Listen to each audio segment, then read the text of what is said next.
ইতিমধ্যে আপোনালোকে জ্ঞাত হৈছে যে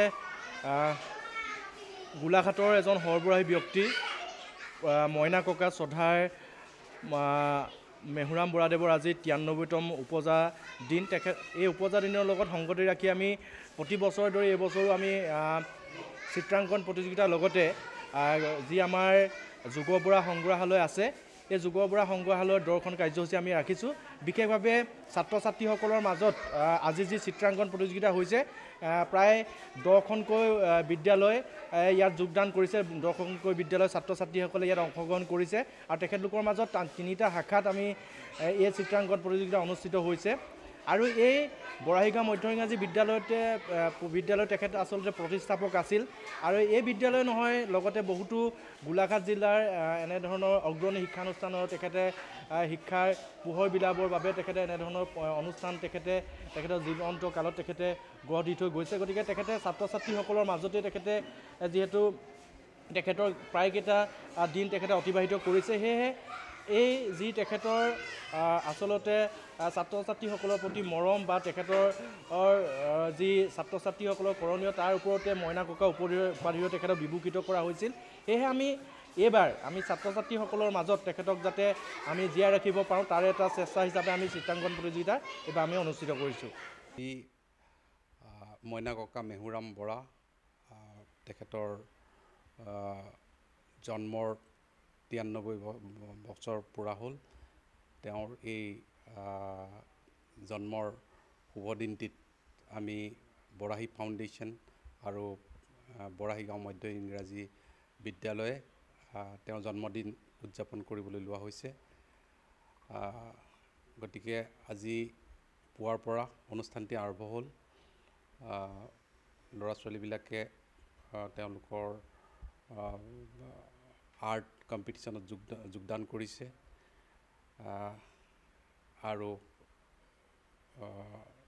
এই ওচৰৰ গণ্যমান্য ব্যক্তিসকলে তেওঁৰ মেহুৰাম বৰাৰ যিখিনি কাম কৰি গ'ল তেওঁলোকক ল'ৰা ছোৱালীবিলাকক বুজাই দিলে আৰু ইয়াৰ পাছতে এতিয়া বঁটা বিতৰণী সভা অনুষ্ঠিত হ'ব। মইনা ককা মেহুৰাম বৰা মোৰ পিতৃ। তেখেত এই অঞ্চলত যিখিনি শিক্ষাৰ ক্ষেত্ৰত এক অগ্ৰণী ভূমিকা গ্ৰহণ কৰিছিলে। শালিকীহাট হাইস্কুল, কছাৰীহাট কলেজ, এই ওচৰৰ যিমানবিলাক স্কুলত আছে তাৰ গভৰ্ণিং বডি, মেনেজিং কমিটি এইবিলাকত তেওঁ সভাপতি বা ওতঃপ্ৰোতভাৱে জড়িত আছিলে। আৰু এই অঞ্চলত এটা অতি পিছপৰা অঞ্চল আছিলে তেতিয়া দেউতা আৰু তেওঁৰ লগৰীয়াসকলে এই অঞ্চলটোৰ শিক্ষাৰ ক্ষেত্ৰত যেতিয়া আগবঢ়াই লৈ গৈছিলে, স্কুল কলেজ প্ৰায় নাছিলেই।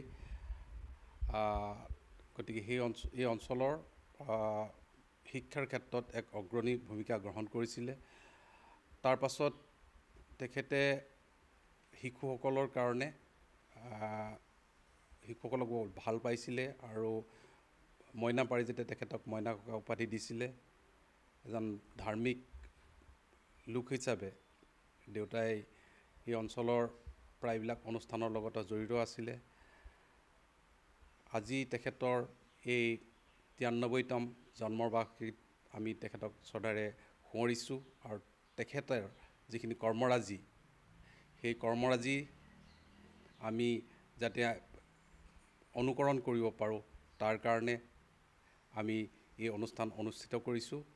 ল'ৰা ছোৱালীবিলাকেও যাতে তেওঁৰ পৰা অনুপ্ৰাণিত হৈ সমাজৰ কাম কৰিবলৈ উৎসাহিত হয়, শিক্ষাৰ ক্ষেত্ৰত উৎসাহিত হয় বা অন্য কালচাৰেল বা অন্য ক্ষেত্ৰত যাতে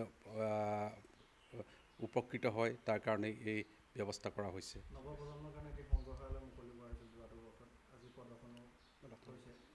হয়, আজি এই নৱপ্ৰজন্মৰ কাৰণে বৰাহী ফাউণ্ডেশ্যনে এটা মিউজিয়াম যুগ বৰা মিউজিয়াম নামেৰে মিউজিয়াম অনুষ্ঠিত কৰিছিলে। এই একেটা যোৱা বছৰে এই 92তম তেখেতৰ মেহুৰাম বৰাৰ জন্ম বাৰ্ষিকত কৰা হৈছিলে।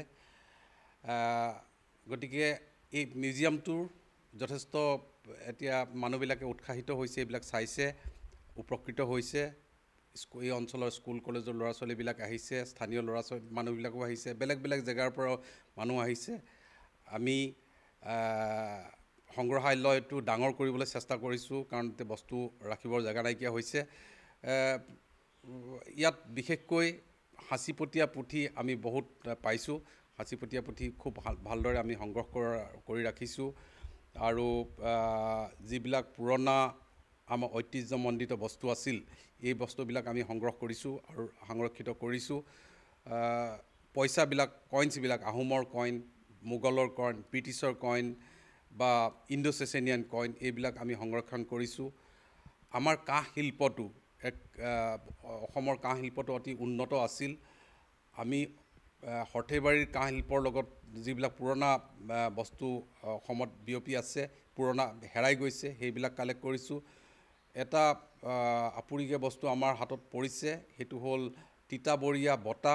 যিটো তিতাবৰত যিটো কাঁহ শিল্প আছিল সেইটো হেৰাই গ'ল, সেইটো সেই শিল্পটো হেৰাই, কিন্তু সেই তিতাবৰীয়া বঁটা আমাৰ হাতত আছে।